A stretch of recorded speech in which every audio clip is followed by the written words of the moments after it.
Enter FM 東京ミュージックリーダー、今夜のゲストはグローバルボーイズグループ INI のメンバー高塚ひろむさんです。よろしくお願いします。よろしくお願いします。INI の高塚ひろむです。よろしくお願いします、高塚さんはアカペラを大学時代されていたということで、はい、そうですね。2020年の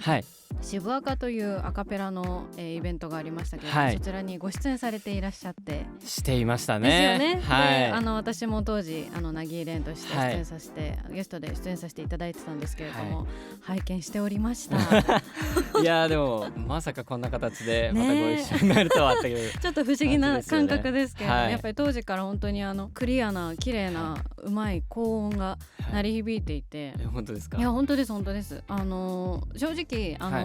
今回ゲストをお呼びすることになって、そうだよな、アカペラやってたんだよなと思ってちょっと遡ったんですね。遡ったらうわ、あの時のあの声ってなりました私はめっちゃ恥ずかしいですねもう自分もう当時の自分振り返るのめっちゃ恥ずかしいですもん。本当ですか？いやでも当時からやっぱり輝いていらっしゃいましたし、あと同じね、実はアカペラの動画にも私たち出演させていただいて、そうなんですよね。プラスユニゾンという YouTube チャンネルで、YOASOBI の群青という曲を歌ったんですけれども、その動画で私はコーラスを担当してたんですけれども、ボーカルがいろんな方がボーカルとして出演される中に、高塚さんがいらっしゃったね。直接お会いすることはなかったですよね。そうですね。撮影は別々でやりましたけれども、今日はそんなご縁もある高塚さんと、ラジオをお届けできるということで、すごく嬉しいです。よろしくお願いします。よろしくお願いします。簡単にプロフィールをご紹介させていただきます。高塚ひろむさん、東京都出身。高校時代は軽音部に所属、そして大学時代はアカペラサークルなどで音楽活動に打ち込み、歌の実力を磨いてきました。2021年 INI のメンバーとしてデビューし、透明感と安定感あるボーカル、そして感情豊かな表現力で注目を集めていますありがとうございますこんなあれですよね、きっと真正面からこういう、ご紹介を受けると、ちょっと恥ずかしいですねちょっとそういうお顔されていらっしゃいましたけれども、いやでも実は私自身も、このオーディション番組を、全ては全部はちょっと見れていなかったんですけれども、ちょうどジェネレーションズのアゲハという楽曲を歌っている高塚さんの切り抜きがまず上がってきて、で私はあれと思って、で同じアカペラ界隈のね、アカペラって言うじゃないですか、アカペラ界隈の、みんながヒロムだヒロムだってなっていらっしゃるのを見て、この子だったんだっていうふうにちょっとなって、でも本当にパワフルな歌唱はね、あれがあってデビューということですよね。そうですね。あれをきっかけにすごい知ってくださったファンの方とかも多いので、今それもちょっと今は見返したくないですけど、個人的にはでもすごいいい経験だったなと思いますね。でもやっぱりああいう本当に多分ね、大変なスケジュールでいろいろ練習もしてっていう、本当に過酷な日々の中でああいう姿を見せてくださるそのアイドルの方々に、私自身も高校の時ぐらいからですね、アイドルがすごく好きで、そうだったんですね。そうなんです。励まされてきた身だったので、すごく私自身もあれを見て励まされたし、そういう方はすごく多いんじゃないかなというふうに思いますね。まさか自分が本当にそっち側の人間になると思ってなかったんで。そうなんですね。ちょっとそれについてもまた後ほどいろいろ伺いたいんですけれども、ちょっとまずは何といっても、つい先月まで行われていた INI のツアー、2025INI サードアリーナライブツアースクエア、無事終了、完走されたということで、お疲れ様でした。ありがとうございます。どこを回られたんでしょうか？今回、3回目のアリーナツアーなんですけど、福岡、愛知、神奈川、兵庫、香川の今年ですね。いかがでしたか？どのようなツアーだったんですか？タイトルがスクエアっていう、タイトルだったんですけど、INI をなんかその X っていうその未知数に例えて、なんかその未知の可能性のある INI が、いろんな場所というか経験を経て、世界にその魅力とかを轟かせていくっていうようなコンセプトですね。そう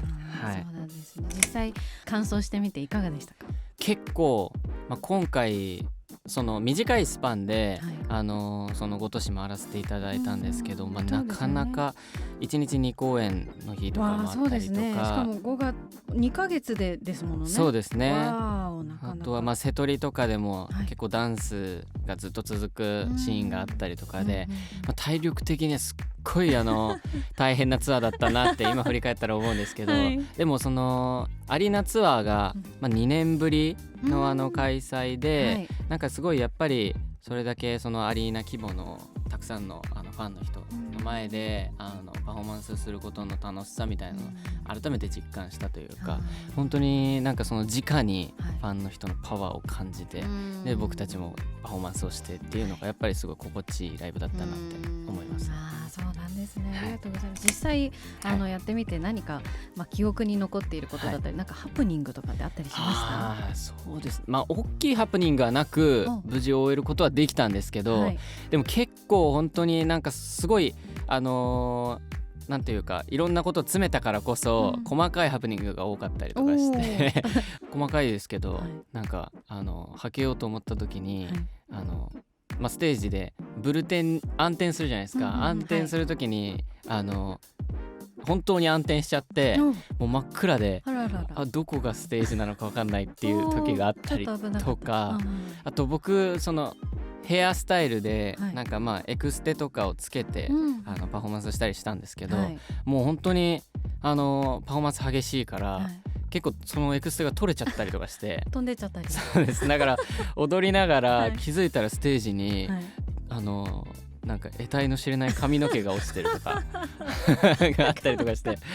もうやばいってもうパフォーマンスしながら奇妙なワンシーンが、暗転してすぐにもうそれを回収してみたいなすごいとか。たまにねYouTube とかでもハプニング集みたいなあったりしますもんね。実際やっぱりそういうことはちょっとずつあったりするんですね。本当に多々ありますねでもそれも本当になんかそれぞれの公演のいい思い出みたいな感じになるから、面白かったですね。ですね、実際そのパフォーマンス面といいますか、今回その高塚さんご自身で挑戦したことだったり、なんか一つこれを強く思っていたことってあったりしました？なんかその今回衣装が、結構肌見せる衣装だったんですよ。で今まであんまりなんていうかそういう肌を見せる衣装がなかったりとかして、なんかそれを着た時に最初衣装が来た時に、めちゃくちゃ結構攻めたなみたいな衣装だったので結構見せ方に悩んだというか、なんかこの服を着てどうやってその自分を見せようかみたいなって思った時に、なんか結構よりなんか自分のそのダンススタイルとかを見直すきっかけになったというか、なんか結構その肌とかを見せるから、体のシルエットとか踊る時とかも目立っちゃうからこそ、なんか腕の角度とかをすごい気をつけたりとか、やっぱり着る服で変わってきますよね。そうですね、本当にそれをなんかより感じたツアーだったなというか思って、なんかそれが本当に最初はびっくりしたけど、それがよりなんか自分の成長にもつながったのかなみたいなのを思います。なんか新たにまたきっとご自身の中でも発見があって、なんか新しい引き出しをなんか得られた、そうですね、ワンシーンだったのかもしれないですね。ありがとうございます。デビューから4年が経ちましたよね。進化した点だったり、その昔のデビュー当時の自分と比べて、これがなんか胸を張れるようになったとか、さらになんかこの高塚ひろもを見てほしいっていう部分とかってあったりしますか？そうですね、でもなんかINI になった当初は、今までやっぱりそのアカペラとかをやってたっていうのもあって、なんか自分の魅力ってというかアイデンティティを何かって考えた時にやっぱり歌が大きくあったんですけど、なんかそれを歌があることは今ももちろん変わらなくはありつつも、やっぱりこの4年を経てなんかすごい徐々に自分のアイデンティティも増やしていけているのかなっていうのを思ってて、なんか今はこの4年目の今はそれをよりなんか強くしていく期間かなみたいなのをブラッシュアップ期間。そうですね、歌だけじゃないなんか自分の魅力何かっていうのを見直して改めて磨いてる期間みたいな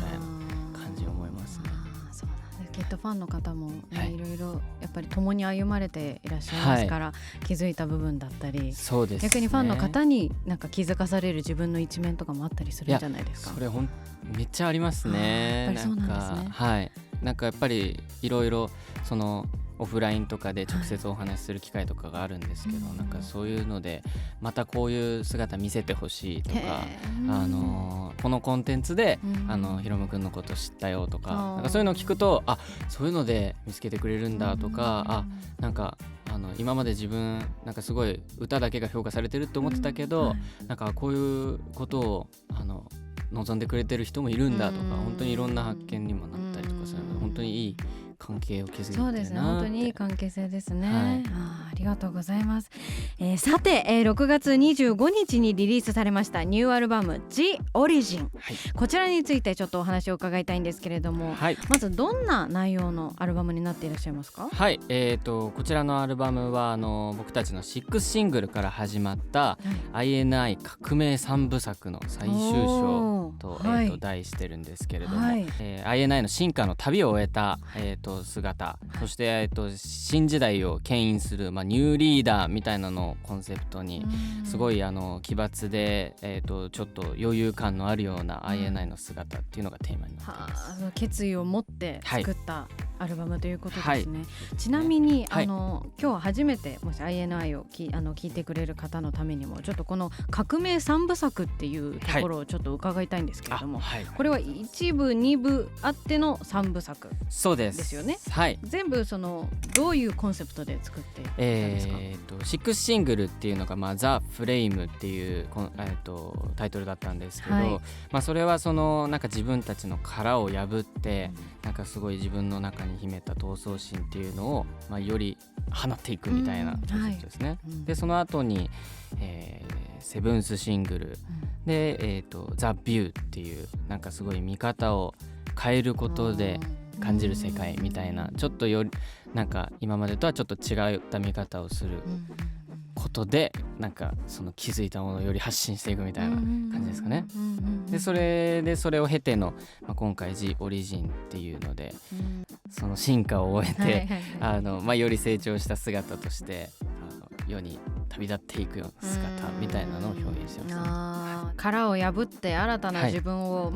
一時俯瞰してみたりして、その上で自分の確固たるものはこれだっていう風に出していって、さらに新時代を担っていくニューリーダーっていうことですね。はい、かっこいいですね、めちゃくちゃ。もうだってタイトルがねThe Origin ですものね。はい、そうですね。これはどういうじゃあそういう思いを込めて、なんか今までのINI がこのデビューして4年間築き上げてきたなんかオリジナリティっていうのを込めるっていう意味での、オリジンっていうのもそうですし、あとはこれから未来に向けてなんか新たな自分たちの姿を見せるっていう意味での新しいINI の原点っていう、なんかその2つの意味を込めたタイトルになってますね。もうだってこのアルバムですね、内容がまずミリオンシングルとなったその6thシングルのね The Flame のタイトル曲 Loud、そして年間の優れたミュージックビデオを表彰する音楽アワード MTV VMAJ にて、そのミュージックビデオが Best Choreography 最優秀振付賞を受賞した Where My Drums Atなど、新曲を含む全12曲収録されておりますけれども、まだアルバムで新しく聴く曲もあるかもしれないですけど、それ以外の楽曲がまずもう The INI といいますか、今の INI をまさに象徴する楽曲たちが入っているということで、はいね、はい、もう本当に The Origin ですね。そうですね、本当にちなみに、この賞たちを受賞した時の率直な感想を伺ってもよいですか？そうですね、今回受賞したのが、ベストコレオグラフィーっていうことで、やっぱり今回この Where My Drums At とかを振り付けをしてくださった方とかも、前から INI の曲何曲か振り付けしてくださったりとか、本当にお世話になっているチームだったりとかしたので、今回こういう受賞をして一緒に喜んだりとかもしましたし、この MV の制作チームとかも、このラウドに始まり、3回お世話になっているチームだったりとかするので、それも本当になんかすごい感謝ですし、なんか改めてなんかすごいこの INI っていうグループとか、INI のグループの曲とかをなんかより11人だけじゃなくて、その INI ってチームとしてなんか作っているっていう意味付けにもなったし、なんかより団結力というか、なんかチームの絆が深まるきっかけにもなったショーだったなって思いますね。嬉しいですね。チーム一体で取れたショーっていうことですね、でもそうですよね。やっぱりもちろん INI の皆さんがまずいてですけれども、ずっと多分その長年というか一緒にやられてきたチームによって作られたものだったりするから、きっとチームの皆さんもそれぞれのメンバーの皆さんの良さだったり、その光るポイントとかもご理解された上できっと作っていらっしゃるから、そうですね、余計その INI の良さっていうものが多分出ているんだなっていうふうに私も思います。はい、まさしくそんな感じで、いいですね。ありがとうございます、ちなみにこのアルバム、全12曲ですけれども、高塚さんの個人的推し曲ってあったりしますか？そうですね、個人的推し曲は新曲6曲の中の一つで、ブルズアイっていう曲があるんですけど、なんかすごいサブ曲なんですけど、タイトル曲にしてもなんか申し分ないくらい、なんか INI のアイデンティティがなんかすごいクリエイティブ面ですごいこもってる曲かなっていうのを思ってて、INI って結構その11人いて、なんかボーカルメンバーとか、ラップメンバーとか、なんかそれぞれのすごい強みのあるメンバーがすごいしっかりいるんですよ、なのでなんかそのブルズアイっていう曲でもなんかラップのこの低音の良さと、あとボーカルのそのハイトーンの良さみたいなのがすっごいうまいバランスで組み込まれてたりとかして、本当になんか INI 今の INI とか、なんかすごい初めて INI を聞いた時に、INI ってこういうグループなんだっていうのがなんかしっかり見える曲だなと思うので、いいですね。いやずっとアイドルファンを高校時代からやってきた身からすると、やっぱりそういう楽曲っていわゆるテレビで扱われたりとか、その表題曲とは別にファンの子たち同士でINI ハマる？じゃあさこの曲聴いてっていう感じでファンが多分おすすめしたい曲になるんじゃないかなって思いました。そうですね、そうなったら嬉しい。ファンだからこそ知る、実はこのメンバーはこういう良さがあってさみたいな、でこの表情見てみなよみたいな、そういうちょっと自分の思い出してるんですけど、当時のそういうなんかそのファンだからこそ嬉しい面とか、ファンが誇りたい面っていうのが、多分今高塚さんのお話聞いてると多分詰まってるんだろうなと思うので、ぜひいろんな方にね聴いてほしい楽曲ですね。ありがとうございます。ちなみにこのアルバムを通して高塚さんが思う INI のその改めて強さというか、なんかポイントっていうのはどこにあると思いますか？そうですね、なんか本当にみんななんかカメレオンみたいな人たちだなっていうのを思ってて、一緒にやりながら、なんかやっぱりグループやってて、今までも本当にいろんなジャンルの曲をやってきましたけど、なんかやっぱりどのジャンルになってもなんかすごいそのジャンルにはまれる良さ、はまれる能力を持ってるというか、なんかすごいどの曲になってもどのジャンルになっても合う合わないとかが全然なくて、しっかりなんかそれぞれが自分の曲として消化して、なんか自分なりの表現っていうのをみんなしてるなっていうのがあって、それはすごいなんか自分も INI のメンバーとしてなんかメンバーのレコーディングとか、そのレコーディングした音源とかを聞きながら、うわめっちゃかっこいいやんみたいなのをすごい思ったりしますね。いいですね。メンバー同士でそうなんか尊敬し合えるっていうところがあるっていうのはすごく素敵なことですよね。本当にすごい一番やっぱり近い存在じゃないですか、そのメンバーっていうのが。やっぱりだから自分もすごいやっぱ刺激も受けるし、なんか歌やってきた身だけれども、なんか改めてそのメンバーの声とか歌い方とかを聞いて、よりなんか自分もこういう表現してみたいなみたいなのに気づくきっかけになったりとかするので、本当にいい環境にいるなって思います。そうですよね。本当に多分ご家族よりも長く今そうですね、過ごされているでしょうから、やっぱりそのオーディションでいろいろレッスン受けたりして学んでいったと思うんですけど、今そのメンバーとして11人で活動するってなった時に、